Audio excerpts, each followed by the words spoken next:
नमस्कार दोस्तों, स्वागत है आपका सरल इतिहास में। आज हम आपको लेकर चलेंगे एक ऐसे योद्धा और शासक की कहानी में जिसे लोग कहते हैं मैसूर का शेर, भारत का शेर, टीपू सुल्तान। हमने फर्स्ट पार्ट में देखा है कैसे हैदर अली एक सामान्य सैनिक से मैसूर का शेर बनकर उभरे और अपनी बुद्धिमत्ता, रणनीति और प्रशासनिक सुधारों से ब्रिटिश, मराठा और निजाम जैसी शक्तियों का सामना किया। फिर हम पहुंचे उस कालखंड में जब उनका बेटा टीपू सुल्तान पिता के सपनों और संघर्ष को आगे बढ़ाता है। टीपू न केवल वीर योद्धा था, बल्कि एक दूरदर्शी शासक, आधुनिक तकनीक और अंतर्राष्ट्रीय कूटनीति का मास्टर था। तो चलिए शुरू करते हैं टीपू सुल्तान की कहानी। एक ऐसा शासक जिसने अपनी पूरी जिंदगी भारत की स्वतंत्रता और सम्मान के लिए समर्पित कर दी। साल 1750। मैसूर की धरती पर एक रात ऐसी थी जिसे लोग आज भी याद करते हैं। हल्की बारिश, ठंडी हवा और मैसूर के देवनहल्ली किले के अंदर हैदर अली के घर जन्म होता है एक बच्चे का, जिसका नाम रखा गया फतेह अली शाह। लेकिन पूरी दुनिया उसे जानने वाली थी टीपू सुल्तान के नाम से। कहते हैं जन्म के समय बच्चा इतनी जोर से रोया कि किले की दीवारों में गूंज उठी आवाज। दाई ने हंसते हुए कहा, ये बच्चा रो नहीं रहा, ये घोषणा कर रहा है कि इसका जीवन सामान्य नहीं होगा। हैदर अली उस समय एक उभरते हुए कमांडर थे, पर उनका परिवार अभिजात्य नहीं था। टीपू का बचपन सादगी, अनुशासन और संघर्ष में बीता। हैदर अली ने शिक्षा को अत्यंत महत्व दिया। उन्होंने अपने बेटे को सिर्फ तलवार ही नहीं, दिमाग भी तेज देने का फैसला किया। टीपू की शिक्षा 3 स्तंभों पर आधारित थी। एक धार्मिक व नैतिक शिक्षा। उस्तादों ने उसे कुरान, फारसी और अरबी पढ़ाई। वो जल्दी ही धारा प्रवाह फारसी बोलने लगा। रणनीति, गणित और प्रशासन। फ्रांसीसी और अरबी गुरुओं से गणित, भूगोल, सैन्य रणनीति और घुड़सवारी सीखी। तीसरा, हथियार चलाने की कला। 8 से 9 साल की उम्र तक वो घोड़े पर बैठकर धनुष बाण चलाता था। 10 साल की उम्र से तलवारबाजी की ट्रेनिंग। 13 साल की उम्र तक वो बंदूक और छोटी तोपें संभालना सीख चुका था। इतिहासकार लिखते हैं, टीपू की शिक्षा में किताब और खंजर दोनों शामिल थे। टीपू सुल्तान के बचपन से जुड़े कई वास्तविक किस्से मिलते हैं। किस्सा 1, छोटे टीपू का शेर से सामना। एक बार जंगल में शिकार के दौरान टीपू अपने पिता से बिछड़ गया। अंधेरे में एक छोटा शेर सामने आ गया। टीपू के साथी डर गए, पर वो चिल्लाया, भागो मत, खो खो कर डर बढ़ता है।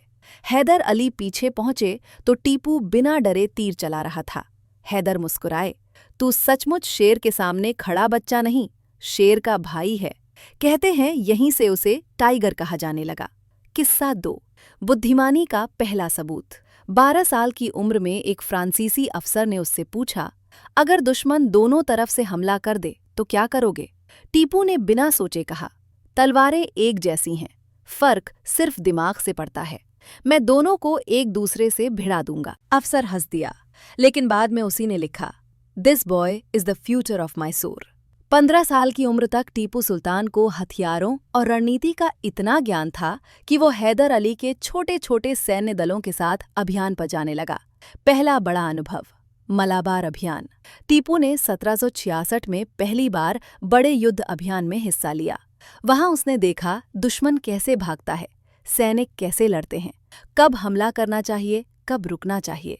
हैदर ने पहली बार कहा, टीपू, अब तू सिर्फ बच्चा नहीं, तू मेरा कमांडर है। दूसरा अनुभव, मराठों के खिलाफ लड़ाई। टीपू की उम्र सिर्फ 17 वर्ष थी जब उसने मराठों की शानदार घुड़सवार सेना का सामना किया। धूल उड़ती थी, घोड़े भागते थे, तलवारें चमकती थीं। टीपू ने अपनी टुकड़ी के साथ इतना तेज जवाबी हमला किया कि मराठा कमांडर चकित रह गया।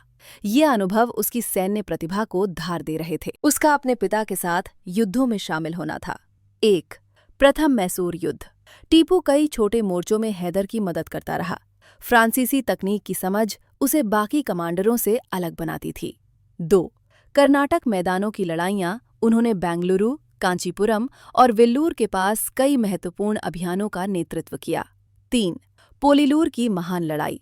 यही वो युद्ध था जहां टीपू के नेतृत्व में कर्नल बेली को निर्णायक हार मिली। इतिहास कहता है ये वो लड़ाई थी जहां भारत में पहली बार अंग्रेजी सेना का पूरा दल नष्ट हो गया। टीपू तब सिर्फ 29 साल का था। हैदर गर्व से टीपू को देखता और कहता, ये सिर्फ मेरा बेटा नहीं, ये मैसूर का भविष्य है। टीपू सुल्तान सिर्फ योद्धा नहीं था, वो एक गहरा सोचने वाला, नीतिमान और दूरदर्शी व्यक्ति था। उसका स्वभाव सादगी और कठोरता का मिश्रण था। खुद साधारण कपड़े पहनता, समय का बेहद पाबंद, निर्णय लेने में तेज बहादुरों को सम्मान, डरपोकों को दंड सैनिक कहते। टीपू अपने से पहले सेना का पेट भरता था। टीपू मानता था कि अंग्रेज भारत को गुलाम बनाना चाहते हैं, इसलिए उसने अपने पिता से भी अधिक सैन्य आधुनिकीकरण किया। राजनीति की समझ भी बहुत थी। कम उम्र में ही वो समझ चुका था कि अंग्रेज व्यापार नहीं, सत्ता चाहते हैं। मराठा एकजुट नहीं होंगे, निजाम भरोसे लायक नहीं, फ्रांसीसी ही असली सहयोगी बन सकते हैं।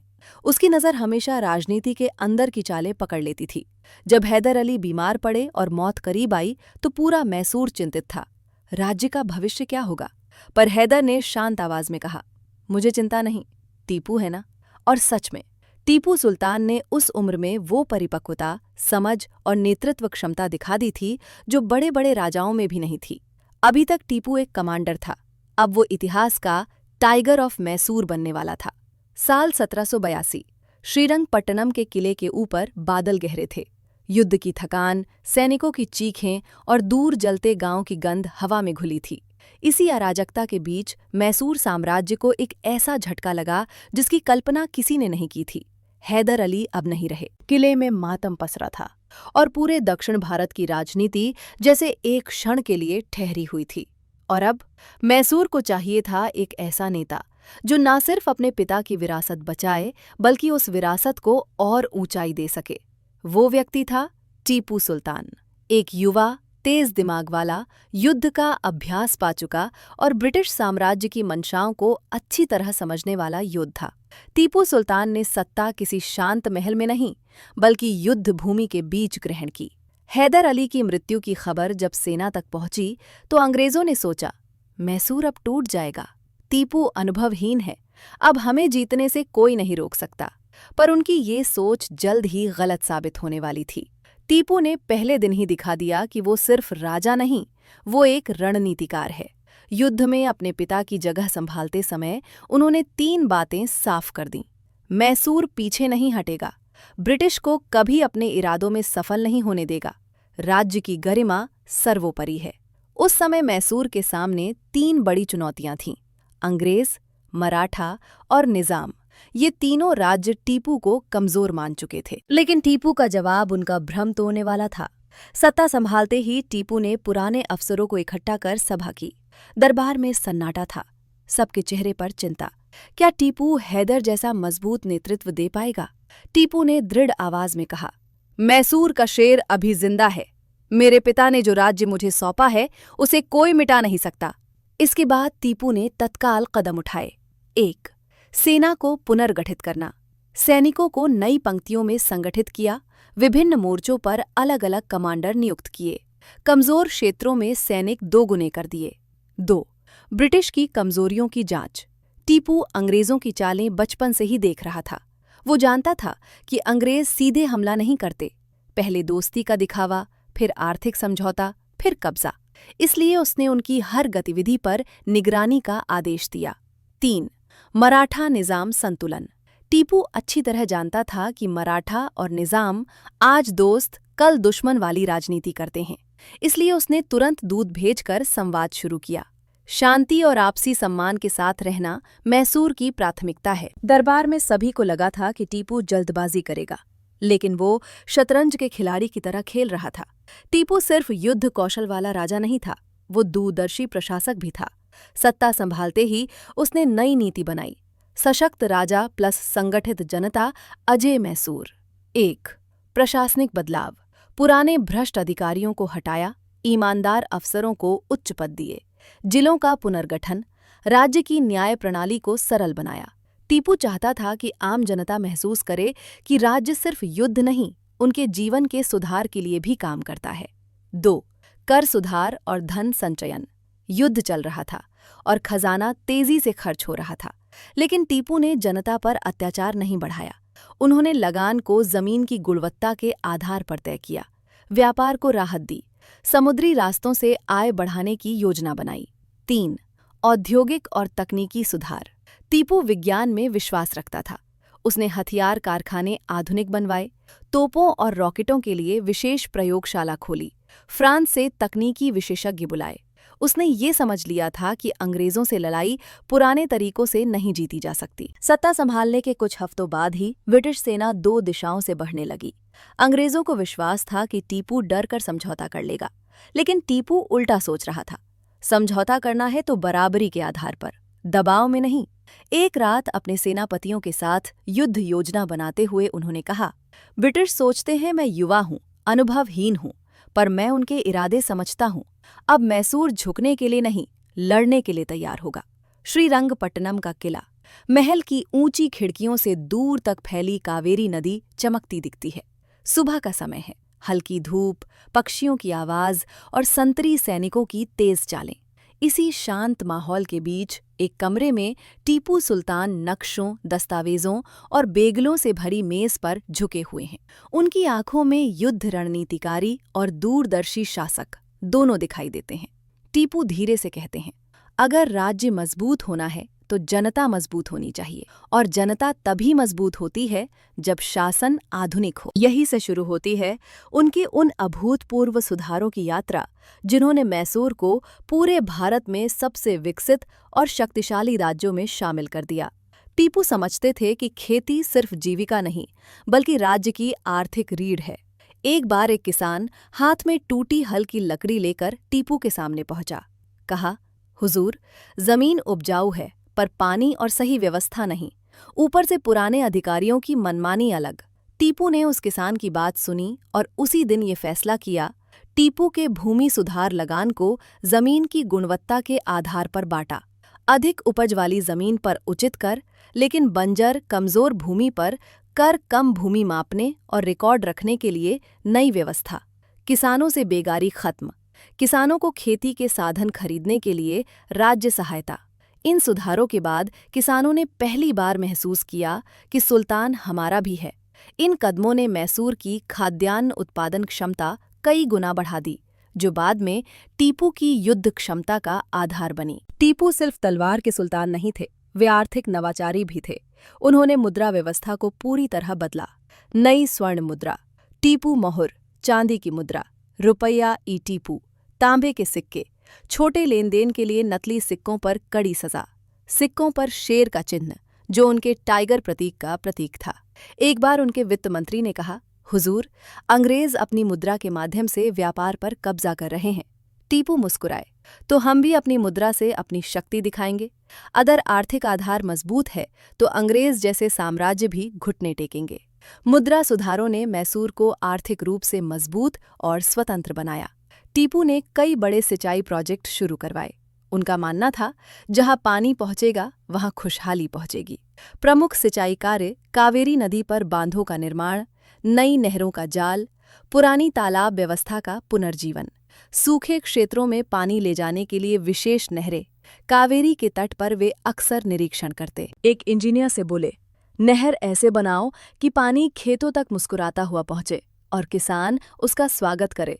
इन परियोजनाओं से पूरे मैसूर में कृषि समृद्धि तेजी से बढ़ी। टीपू व्यापार को युद्ध जितना ही महत्वपूर्ण मानते थे। उन्होंने व्यापार में कई साहसी सुधार किए।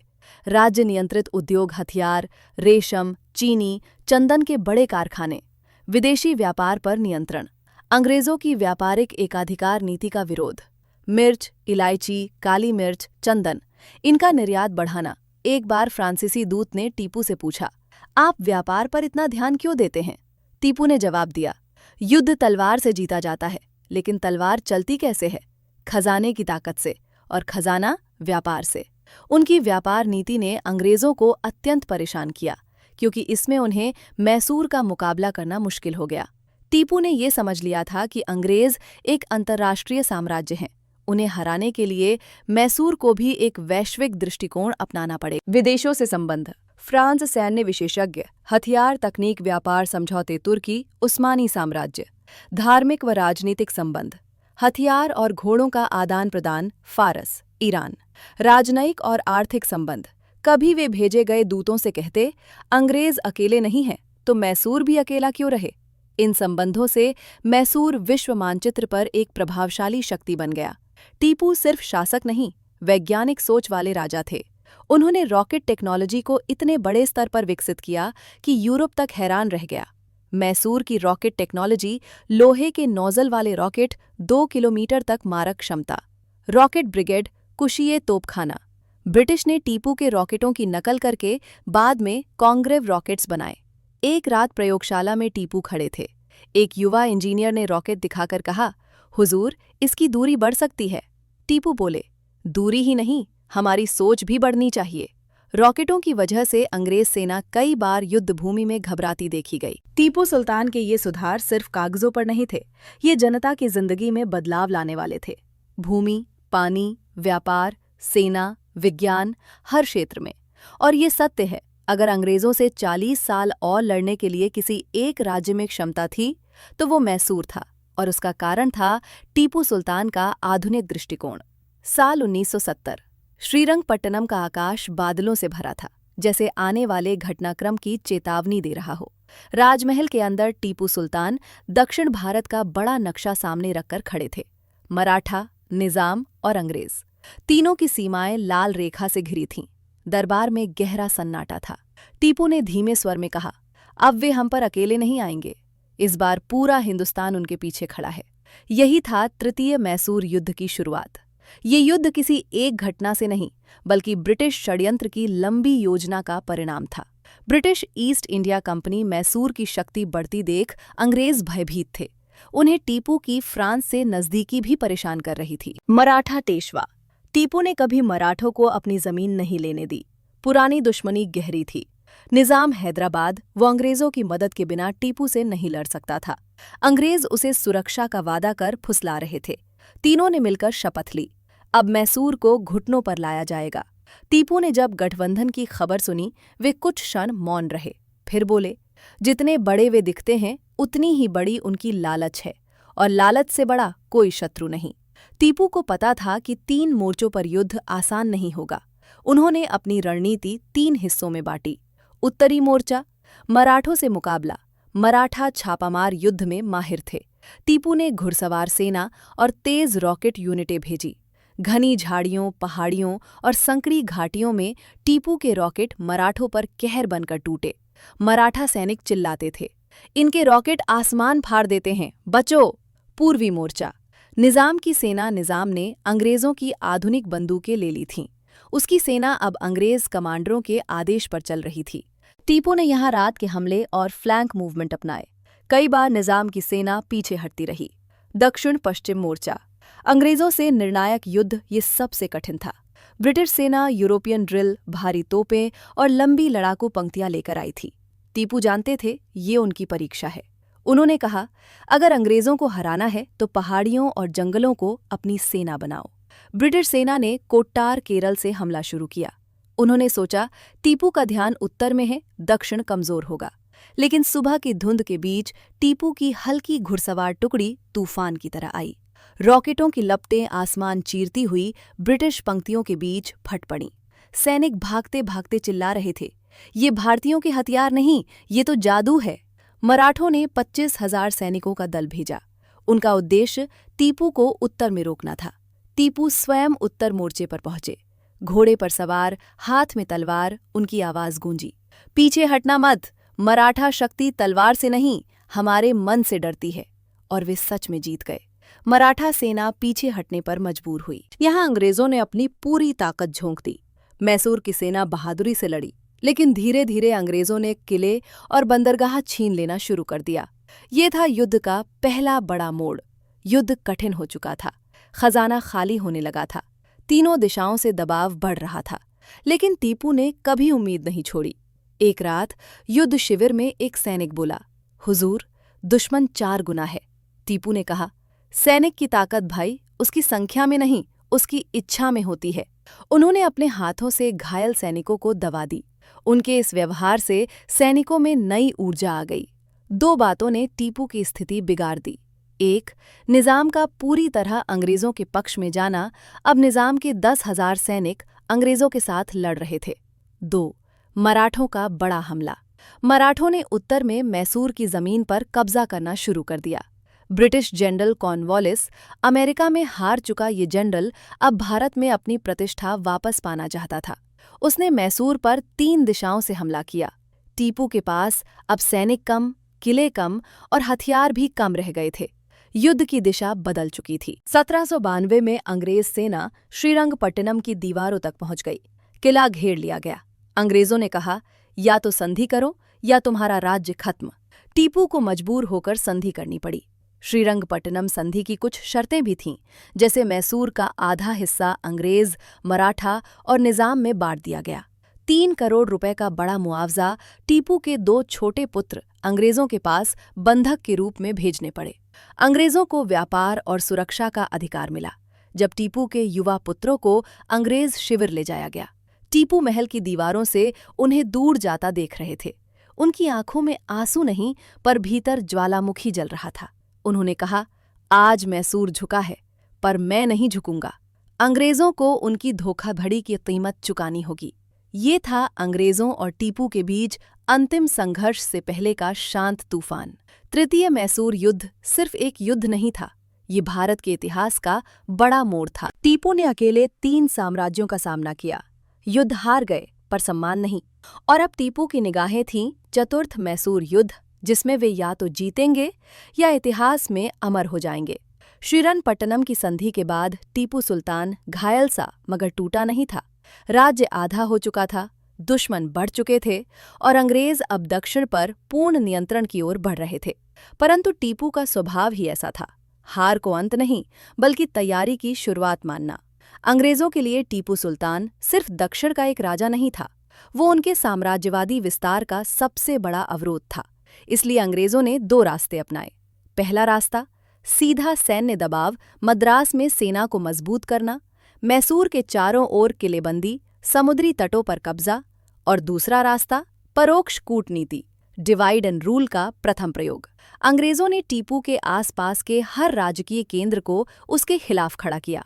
हैदराबाद के निजाम, मराठा संघ, कुछ दक्षिणी छोटे राज्य फ्रांसीसियों को भारत में कमजोर करना। Lord Cornwallis, Lord Richard Wellesley और बाद में आर्थर वेल्सली की हर रणनीति में एक लाइन लिखी होती थी, टीपू को अलग करो, घेरो और खत्म करो।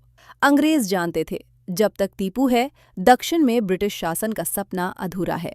निजाम अली खान और अंग्रेजों के बीच संबंध एक दूसरे की जरूरत पर टिका था। अंग्रेजों को चाहिए था दक्षिण में एक भरोसेमंद सहयोगी, और निजाम को चाहिए था एक ऐसी शक्ति जो उसके दुश्मनों से उसे बचाए। टीपू सुल्तान निजाम की नज़रों में बहुत महत्वाकांक्षी, बहुत शक्तिशाली और अनियंत्रित शासक थे। इसलिए निजाम ने अंग्रेजों के साथ सब्सिडियरी अलायंस स्वीकार किया, फ्रांसीसी सैनिकों को दरबार से हटा दिया, अंग्रेजों को दक्षिण में अपने किले खोल दिए और बदले में अपनी सुरक्षा अंग्रेजों को सौंप दी। ये वही मोड़ था जिसने टीपू के खिलाफ स्थायी त्रिकोणीय गठबंधन को जन्म दिया। मराठा साम्राज्य भी टीपू सुल्तान को कभी खुलकर अपना मित्र नहीं मान सकते थे। कारण पुरानी दुश्मनी, सीमाई झगड़े, मालाबार और उत्तरी मैसूर की भूमि को लेकर संघर्ष और पेशवा दरबार का अंग्रेजों पर बढ़ता भरोसा। मराठों ने अंग्रेजों का साथ क्यों दिया? क्योंकि उनके लिए टीपू एक सैन्य खतरा था और अंग्रेज आर्थिक अवसर। मराठों को लगा, अगर टीपू कमजोर होगा तो शक्ति संतुलन फिर मराठों के पक्ष में जा सकता है। पर इतिहास का सच ये है, मराठों ने जिस अंग्रेज पर भरोसा किया, उसी ने कुछ वर्षों बाद मराठा साम्राज्य को भी समाप्त कर दिया। टीपू सुल्तान यूरोपीय राजनीति को समझते थे। भारत में ब्रिटिश शक्ति को रोकने का एक ही तरीका था, फ्रांस के साथ मजबूत सैन्य गठबंधन। टीपू मैसूर में फ्रांसीसी सैनिकों का प्रशिक्षण करते थे। उनकी सेना की नई तकनीक, विशेषकर आयन केस्ड माइसोरियन रॉकेट्स, यही फ्रांसीसी इंजीनियरों की सहायता से मजबूत हुई। फ्रांसीसी सैनिकों की टुकड़ियां जैकोबिन क्लब ऑफ सिरिंगापट्टम भी बनाती थीं, जहां फ्रांसीसी क्रांति के नारे लगते थे, लिबर्टी, इक्वालिटी, फ्रेटर्निटी। अंग्रेज इसे दक्षिण एशिया में फ्रांसीसी प्रभाव का पुनर्जन्म मानते थे। यही सबसे रोमांचक अध्याय है।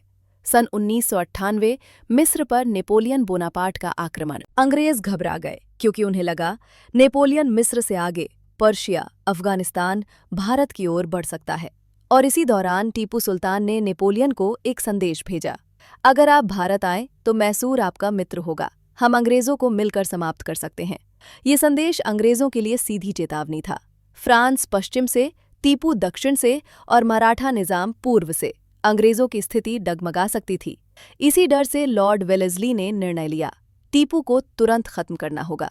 टीपू सुल्तान असल में 18वीं सदी के एशिया के सबसे आधुनिक और दूरदर्शी शासकों में से एक थे।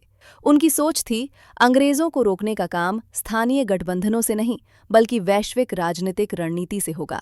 अगर फ्रांस और तुर्की जैसे शक्तिशाली साम्राज्य साथ आ जाए तो अंग्रेजों की नीतियां टूट जाएंगी। लेकिन समस्या ये थी, फ्रांस नेपोलियन के यूरोपीय युद्धों में उलझ गया। तुर्की की शक्ति घट रही थी। ईरान, फारस, ब्रिटेन से डरा हुआ था और भारतीय राज्यों में एकता नहीं थी। पर टीपू अकेला राजा था जो वैश्विक स्तर पर अंग्रेजों को चुनौती देने का सपना देख रहा था। सबका लक्ष्य एक ही था, टीपू को कमजोर करो ताकि भारत ब्रिटिश साम्राज्य का भविष्य बन सके। अंग्रेजों को चाहिए था रास्ता, निजाम को चाहिए थी सुरक्षा, मराठों को चाहिए थे क्षेत्र, फ्रांस को चाहिए था एशिया में उपस्थिति और अंतर्राष्ट्रीय शक्तियां चाहती थीं इंग्लैंड को रोका जाए। इस राजनीति का शिकार बना मैसूर का शेर टीपू सुल्तान। टीपू सुल्तान के जीवन की सबसे दुखद बात यही है, उन्होंने भारत को एक विदेशी शक्ति के शासन से बचाने की कोशिश की, पर भारत ही एकजुट होकर उनके साथ नहीं खड़ा हुआ। उन्होंने दुनिया से कहा, मैं बाघ की एक दिन की जिंदगी पसंद करूंगा 100 साल की गीदड़ की जिंदगी से। और सच यही है, अंतर्राष्ट्रीय राजनीति में उनके खिलाफ साजिशों के जाल तो बहुत थे, पर उनके जैसे दूरदर्शी नेता उस समय कोई नहीं था। सन 1798 से 1799 दक्षिण भारत में माहौल कुछ वैसा था जैसे समुद्र तूफान से ठीक पहले शांत और भारी हो जाता है। अंग्रेजों ने तय कर लिया था, अब टीपू सुल्तान को खत्म किए बिना भारत पर पूरी पकड़ संभव नहीं। लॉर्ड रिचर्ड वेलेस्ली ने आदेश दिया, मैसूर पर निर्णायक युद्ध, और इसी के साथ शुरू हुआ भारतीय उपमहाद्वीप का सबसे निर्णायक संघर्ष, चौथा मैसूर युद्ध। इस बार अंग्रेज सिर्फ लड़ने नहीं आए थे, वे टीपू को मिटाने आए थे। उनकी रणनीति थी, मैसूर को चारों ओर से घेर कर दम घोट दो। 4 दिशाओं से 4 बड़े दल। उत्तरी मोर्चा, कर्नल आर्थर वेल्सली, वही व्यक्ति जो आगे चलकर इंग्लैंड का प्रधानमंत्री बनेगा और नेपोलियन को वाटरलू में हराएगा। उस समय युवा, महत्वाकांक्षी और बेहद क्रूर अनुशासन वाला अफसर। पूर्वी मोर्चा, कर्नल स्टुअर्ट की सेना, निजाम की संयुक्त टुकड़ियों के साथ। दक्षिणी मोर्चा, मद्रास सेना, एडमिरल और ब्रिटिश जनरल मैसूर के तट पर घुसपैठ कर रहे थे। पश्चिमी मोर्चा, मराठों की घुड़सवार सेना, ताकि टीपू को तटीय रास्तों से भी काटा जा सके। और उधर टीपू सुल्तान मैसूर के किले में अकेले, न मराठा उनका, न निजाम उनका, न कोई दक्षिणी राजा उनका। दूसरी तरफ अंग्रेज, Nizam plus Maratha plus British Empire, 3 विशाल शक्तियां एक साथ। इतिहास में इस तरह का घेरा बहुत कम देखने को मिलता है। आर्थर वेल्सली मैसूर को एक सैन्य प्रयोगशाला की तरह देखता था। अनुशासन, तेज मूवमेंट, तोपों का भारी इस्तेमाल और गांवों को तबाह करके सेना का रास्ता साफ रखना। उसकी सेना जहां से गुजरती, गांव जल जाते, खेत उजड़ जाते, लोग भाग जाते। टीपू इस रवैये को देखकर समझ गए, ये युद्ध सिर्फ राजनीतिक नहीं, ये हमारा अस्तित्व बचाने का युद्ध है। टीपू सुल्तान घायल राज्य, कम संसाधन, छोटी सेना के बावजूद रणनीतिक रूप से बेहद तेज दिमाग रखते थे। किलों की सुरक्षा मजबूत की, श्रीरंगपट्टनम की दीवारें, दोगुनी तोपों का पुनर्गठन, रॉकेट ब्रिगेड को खास जगहों पर तैनात किया। गुरिल्ला रणनीति, अंग्रेजों की सप्लाई लाइन, टीपू के घुड़सवारों ने कई बार काटी। तेज जवाबी कार्रवाई, टीपू अपनी सेना के साथ फुर्ती से एक मोर्चे से दूसरे पर पहुंच जाते। उनकी ये फुर्ती अंग्रेजों को चौंका देती थी। रॉकेट टेक्नोलॉजी, मैसूर की वैली में लोहे के रॉकेटों ने अंग्रेजों की टुकड़ियों में पहली बार भारी आतंक फैलाया। इतिहास में लिखा है, टीपू के लोहे की नोक वाले आगरथ ब्रिटिश लाइनों में अफरा तफरी मचा देते थे। मार्च-अप्रैल 1999 अंग्रेजों की 3 विशाल सेनाएं श्रीरंगपट्टनम के पास आ मिलती हैं। किला अब एक टापू की तरह, कावेरी नदी के बीच स्थित, पर चारों तरफ दुश्मन। अंग्रेजों ने किले की दीवारों पर भारी तोपें तैनात कीं। दिन रात बरसती गोलों की आवाज कावेरी की धारा में गूंजने लगी। शहर में चीखे दहशत, जलते घर और खून की गंध हर तरफ फैल चुकी थी। टीपू सुल्तान फिर भी किले के अंदर घूमते, सैनिकों का मनोबल बढ़ाते और कहते, ये किला मेरा घर है और मेरे घर में घुसकर कोई मुझे जिंदा नहीं पकड़ सकता। सुबह 11 बजे अंग्रेजी सेना ने इतिहास का सबसे बड़ा हमला बोला। तोपें दनादन गोली बरसाने लगीं। किले की उत्तरी दीवार टूट गई। ब्रिटिश सैनिक नदी पार करके किले में प्रवेश करने लगे। टीपू सुल्तान घोड़े पर सवार थे, हाथ में तलवार और चेहरा शेर जैसा गर्वीला और शांत। अंग्रेजों की सेना किले में घुसी। रॉकेट दागे गए, बर्छियां चलीं, तलवारें टकराईं। लड़ाई इतनी भीषण थी कि ब्रिटिश अधिकारी खुद लिखते हैं, हमने कभी इतना उग्र प्रतिरोध नहीं देखा था। लड़ते लड़ते टीपू एक संकरे दरवाजे पर पहुंचे, ब्रीच गेट। वहां अंग्रेजों की टुकड़ी का सामना हुआ। टीपू पर गोलियां चलीं, घोड़ा गिरा, पर उन्होंने तलवार नहीं छोड़ी। एक ब्रिटिश सैनिक ने उनसे उनके कंगन उतारने की कोशिश की। टीपू ने उस पर वार किया। उसी क्षण एक गोली उनके कनपटी पर लगी और मैसूर का शेर धरती पर गिर गया। लाश उठाने आए सैनिक बोले, ये राजा नहीं, एक बहादुर योद्धा की तरह मरा है। ब्रिटिश डायरी में लिखा गया, दक्षिण भारत आज अनाथ हो गया। टीपू की तलाशी लेते हुए एक सैनिक बोला, हमने भारत का एक बाघ मार दिया। आर्थर वेल्सली खुद आए टीपू की लाश देखने। वो बोले, if he had been an Englishman, अगर ये आदमी अंग्रेज होता तो हम इसे अमर नायक बना देते। टीपू के मरते ही किला लूट लिया गया, राजकोष अंग्रेजों ने कब्जा कर लिया। मैसूर का शाही परिवार हटाकर वोडेयारों को कठपुतली शासन सौंप दिया गया। अंग्रेजों के हाथ में आया दक्षिण भारत का पूर्ण नियंत्रण। ये सिर्फ एक राजा की मृत्यु नहीं थी, ये भारत में ब्रिटिश साम्राज्य की सबसे बड़ी जीत थी और दक्षिण भारत का सबसे बड़ा नुकसान। टीपू सुल्तान की शहादत सिर्फ युद्ध का अंत नहीं थी, ये उस सपने का अंत था जिसमें भारत स्वतंत्र रह सकता था। विदेशी ताकतों के सामने घुटने टेकने की जरूरत नहीं थी। उनका वाक्य आज भी अमर है, शेर की एक दिन की जिंदगी गीदड़ की 100 साल की जिंदगी से बेहतर है। टीपू हार गए, पर उनका साहस, उनकी दृष्टि, उनकी तकनीक, उनकी गरिमा आज भी इतिहास के पन्नों में अमर है। 1799 का वो गर्म दिन, जब श्रीरंगपट्टनम की दीवारें टूट चुकी थीं, रक्त की गंध कावेरी की लहरों में घुल चुकी थी और मैसूर के शेर टीपू सुल्तान की निर्जीव देह किले के फर्श पर पड़ी थी। उस क्षण सिर्फ एक राजा नहीं मरा, दक्षिण भारत का शक्ति संतुलन टूट गया और शुरू हुआ एक नया, कठोर औपनिवेशिक अध्याय, जिसमें अंग्रेजों ने न सिर्फ मैसूर बल्कि पूरे दक्षिण भारत को अपने पैरों तले दबा लिया। आखिरकार टीपू की मृत्यु के तत्काल बाद क्या हुआ? अंग्रेजों ने मैसूर को कैसे बदला और कैसे दक्षिण भारत ब्रिटिश साम्राज्य का सबसे मजबूत आधार बन गया? टीपू सुल्तान के गिरते ही सबसे पहले अंग्रेजों ने किले की सुरक्षा नहीं की, उन्होंने किले को लूटना शुरू कर दिया। शाही खजाना लूटा गया, सोने की ईंटें, हीरे मोती, टीपू का निजी खजाना, हथियार और रॉकेट, राजसी आभूषण, शाहीन बाग और शाही पुस्तकालय की वस्तुएं ब्रिटेन भेज दिया गया। आज भी लंदन के म्यूजियम में टीपू का सिंहासन, तलवारें, घड़ियां, बाघ आकृति के तोपें अलग अलग प्रदर्शित की जाती हैं। ब्रिटिश सेना और उनकी भारतीय टुकड़ियों ने शहर को खुला छोड़ दिया। घर लूटे, महिलाएं और बच्चे तक डरे भागते रहे। दुकानों को जलाया गया, कई दरवाजों पर अंग्रेज सैनिक जम गए। कीमती कपड़े, चांदी, सोना, किताबें सब उठा लिया गया। इतिहास में इस घटना को कहा गया द सैक ऑफ सेरिंगापटम, यानी श्रीरंगपट्टनम की लूट।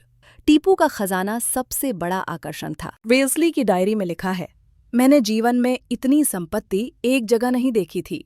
ये शब्द बताते हैं टीपू कितना समृद्ध राजा था और अंग्रेजों के लिए ये जीत कितना बड़ा आर्थिक वरदान थी। टीपू के बाद अंग्रेजों ने मैसूर को पूरी तरह निगल नहीं लिया। क्यों? क्योंकि अंग्रेजों की नीति थी अप्रत्यक्ष शासन, इनडायरेक्ट रूल, यानी ऐसा राजा रखो जो दिखे तो भारतीय पर निर्णय ले अंग्रेज। इसलिए वोडेयार वंश को फिर से गद्दी पर बैठाया गया।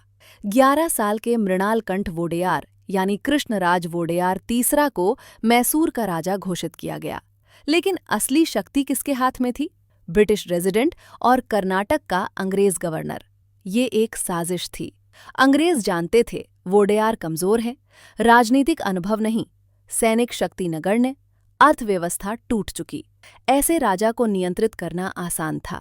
टीपू और हैदर जैसे नेता अंग्रेजों के लिए सबसे बड़ा खतरा थे, पर वोडेयार उनका सबसे मजबूत औजार। अंग्रेजों ने मैसूर को जानबूझकर बांट दिया। 1. सबसे उपजाऊ क्षेत्र ब्रिटिश के नियंत्रण में कोयम्बटूर, दक्षिण कर्नाटक, मालाबार, कोस्टल कर्नाटक। ये हिस्से सबसे अधिक उपजाऊ, अधिक कर देने वाले व्यापारिक मार्गों से जुड़े। 2. शेष कमजोर हिस्सा वोडेयार को दिया गया।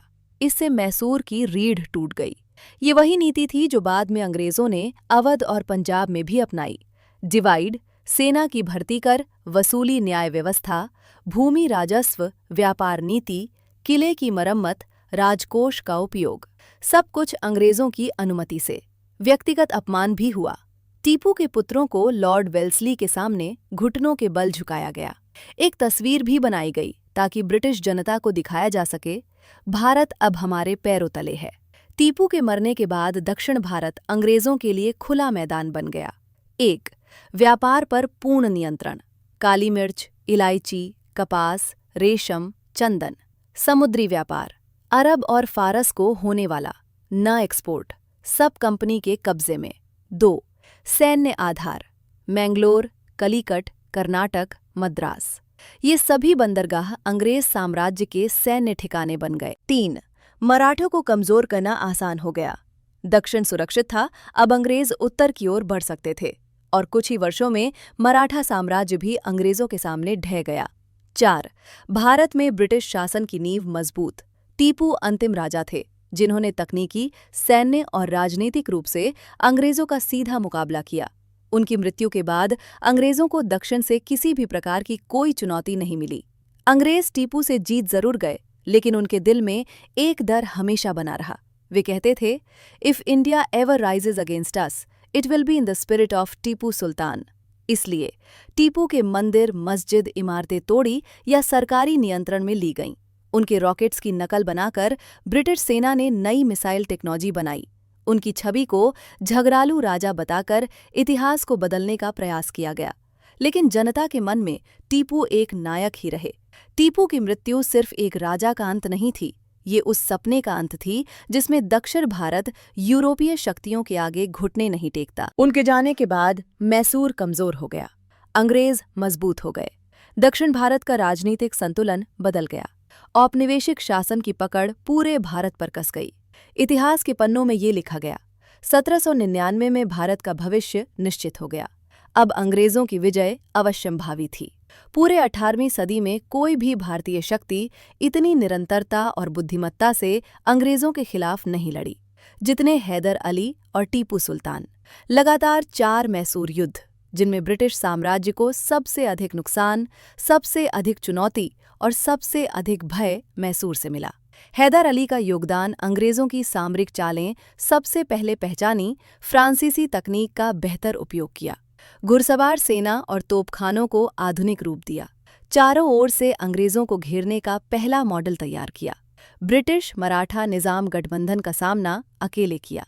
हैदर अली अंग्रेजों के लिए पहला गंभीर खतरा थे। टीपू सुल्तान का योगदान अंग्रेजों के खिलाफ भारत में सबसे बड़ा प्रतिरोध, तकनीक, हथियार और रॉकेट से युद्ध का नया रूप, फ्रांस, तुर्की, ईरान, अफगानिस्तान से अंतर्राष्ट्रीय गठबंधन की कोशिश, अंग्रेजों को समुद्र तटों पर, किलों पर और सीमाओं पर रोकना, 4 विशाल शक्तियों के घेराव में भी न झुकना।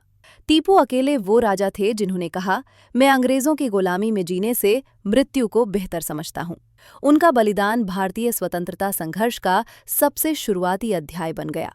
भारत की जनता के मन में हैदर अली और टीपू सुल्तान की छवि सिर्फ राजाओं की नहीं, बल्कि ब्रिटिश विरोधी प्रतिरोध के अग्रदूतों की है। हैदर अली जनसेवक, किसानों के हितैषी, तकनीक और सेना का आधुनिकीकरण करने वाले, सामरिक बुद्धिमत्ता से भरपूर, सरल जीवन और तेज दिमाग वाले योद्धा। दक्षिण भारत में उन्हें मातृभूमि के रक्षक के रूप में देखा जाता है। टीपू सुल्तान, आधुनिक भारत में टीपू को देखा जाता है मैसूर का शेर, यूरोपीय साम्राज्यवाद का सबसे बड़ा दुश्मन, विज्ञान और तकनीक का समर्थक, आधुनिक अर्थव्यवस्था और उद्योग का निर्माता, स्वतंत्रता का प्रतीक। उनकी मृत्यु ने ये संदेश दिया, स्वतंत्रता की कीमत खून है और वो मैंने दे दी।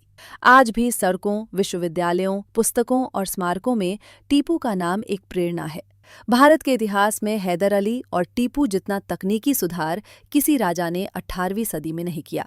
रॉकेट तकनीक, टीपू के लोहे के आवरण वाले रॉकेट, दुनिया की पहली आधुनिक रॉकेट तकनीक मानी जाती है। ब्रिटिश वैज्ञानिकों ने टीपू के रॉकेटों की नकल करके कॉनग्रीव रॉकेट्स बनाए, यानी टीपू का विज्ञान यूरोप की सैन्य क्रांति की नींव बना।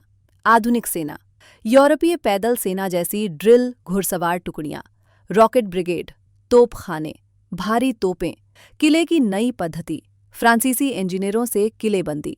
मैसूर की सेना पूरे भारत में सबसे आधुनिक थी। 3. तकनीकी नवाचार टीपू और हैदर ने शुरू किया। बंदूकों का कारखाना, बारूद बनाने की फैक्ट्री, धातु उद्योग, हथियारों के मानकीकृत पार्ट, जर्मन फ्रेंच इंजीनियरों की नियुक्ति, नौसैनिक तकनीक का प्रयोग। इनकी वजह से मैसूर भारत का पहला टेक्नोलॉजिकल राज्य था बन गया। हैदर अली के सुधार, किसानों से सीधे संपर्क, बिचौलियों की शक्ति सीमित, सिंचाई के तालाब और नहरें व्यापारियों को, सुरक्षा, राजस्व वसूली की सरल प्रणाली, न्यायालयों में भ्रष्टाचार को खत्म करने का प्रयास। वे प्रशासन को जमीन से जुड़े तरीके से चलाते थे। टीपू सुल्तान के सुधार, भारत में सबसे संगठित शासन मॉडल, भूमि सुधार, फसल के आधार पर कर प्रणाली, मुद्रा सुधार, सोने चांदी के नए सिक्के, कृषि सुधार, सिंचाई, बांध, नहरें, औद्योगिक नीति, राज्य नियंत्रित उद्योग, विदेश व्यापार, फ्रांस, तुर्की, फारस से गठबंधन, राजस्व सुधार, भ्रष्टाचार पर नियंत्रण, डाक व्यवस्था, सुरक्षित संदेश प्रणाली, आधुनिक नौकरशाही, कृषि प्रयोगशालाएं। टीपू आधुनिक भारत का पहला एकीकृत विज्ञान प्लस अर्थव्यवस्था प्लस सेना मॉडल लेकर आए। हैदर अली की विरासत, सरलता, बुद्धिमत्ता, प्रशासनिक क्षमता, भारत में वैज्ञानिक सैन्य सुधार की शुरुआत, एक संघर्षशील, दयालु, न्यायप्रिय नेता। तेलुगु, कन्नड़, तमिल लोक कथाओं में उनका चरित्र जनता का रक्षक है। टीपू सुल्तान की विरासत, स्वतंत्रता के लिए अंतिम सांस तक लड़ने वाला योद्धा, तकनीक का अग्रदूत, भारत का पहला रॉकेट वैज्ञानिक, राजा, आधुनिक राज्य का निर्माता, ब्रिटिश साम्राज्यवाद का सबसे बड़ा दुश्मन। उनका वाक्य आज भी भारतीय आत्मा में गूंजता है, शेर की एक दिन की जिंदगी गीदड़ की 100 साल की जिंदगी से बेहतर है।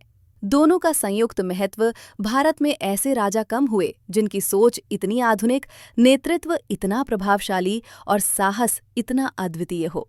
उनकी कहानी बताती है, लड़ाई सिर्फ तलवार से नहीं, दृष्टिकोण से जीती जाती है।